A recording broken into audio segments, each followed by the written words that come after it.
Hi guys, அஸ்ஸலாமு அலைக்கும். Emmy chicken தம் பிரியாணி செய்யலாமா? வாங்க. ஃபர்ஸ்ட் அதுக்கு வந்து நம்ம சிக்கனை வந்து மேரினேட் பண்ணணும். அதுக்கு ஜிஞ்சர் கார்லிக் பேஸ்ட்டு, ஸ்விஸ் பண்ண lemon, salt, red chilli, turmeric, garam masala and homemade chicken masala நான் ஆட் பண்ணுறோம். If you want this masala I share the number in description box. You can check it and order it. ரொம்ப taste and ஸ்பைஸியாக நல்லாயிருக்கும். அதுக்கப்புறம் வந்து some curd add பண்ணோம். இதெல்லாமே add பண்ணிவிட்டு நல்லா மிக்ஸ் பண்ணிவிட்டு மேரினேட் ஆகிறதுக்கு நான் 1 hour வந்து ஃப்ரிட்ஜில் வச்சுட்டேன். அதுக்கப்புறம் வந்து ஒரு பேனில் வந்து some oil and ghee add பண்ணேன். நான் கீ வந்து என் ஃப்ளேவருக்காக ஆட் பண்ணேன். உங்களுக்கு வேணும்னா நீங்கள் ஆட் பண்ணலாம், அப்படின்னா வந்து நீங்கள் ஸ்கிப் பண்ணிட்டு போயிடலாம். எனக்கு அந்த ஸ்மெல் ரொம்ப பிடிக்கும், ஸோ அதனால் நான் ஆட் பண்ணியிருந்தேன். அதுக்கப்புறம் வந்து கருவேப்பிலை வச்சேன். கருவேப்பிலை நம்ம எதுக்கு வைக்கிறோன்னா, அந்த சிக்கனோட மசாலா வந்து ஸ்ப்ரெட் ஆகாமல் இருக்கிறதுக்கு நம்ம வந்து கருவேப்பிலை வைப்போம். அதுக்கப்புறம் வந்து ஒரு ஹாஃப் இதுவாக வந்து நம்ம ஃப்ரை பண்ணி எடுத்து வச்சுக்கணும் சைடில்.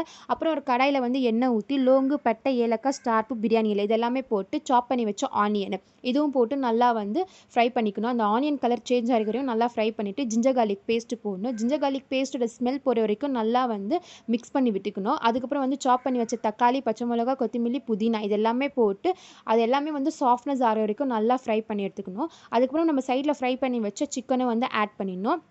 அதில் டர்மரிக்கு, red chilli and homemade masala, salt இது எல்லாமே போட்டு நல்லா வந்து அந்த சிக்கனில் மசாலா வந்து ஸ்ப்ரெட் ஆகிருக்கும் நல்லா மிக்ஸ் பண்ணிவிட்டு ஸ்விஸ் பண்ண லெமனு, கர்ட் இது எல்லாமே போட்டு நல்லா மிக்ஸ் பண்ணி வச்சிடணும்.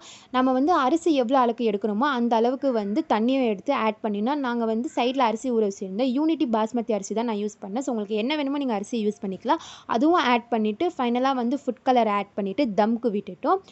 அதுக்கப்புறம் நான் சைடில் வந்து அப்படியே வந்து தயிர் பச்சடிக்கு ரெடி பண்ணிவிட்டேன். மாங்காய் அண்ட் குக்கும்பர்லாம் நான் ஆட் பண்ணி கட் பண்ணியிருந்தேன். உங்களுக்கு வேணும்னா நீங்கள் ஆட் பண்ணலாம், அப்படின்னா வந்து நீங்கள் ஸ்கிப் பண்ணிக்கலாம். அதுவும் ரெடி பண்ணி வச்சுட்டோம். ஃபைனலாக வந்து சாப்பிட்டு பார்த்தா அவ்வளோ ஹெவன்லியாக இருந்துச்சு. ஸோ நீங்களும் வந்து ட்ரை பண்ணிவிட்டு சொல்லுங்கள் எப்படி இருந்துச்சுன்னு. Subscribe my channel and like it. Bye guys.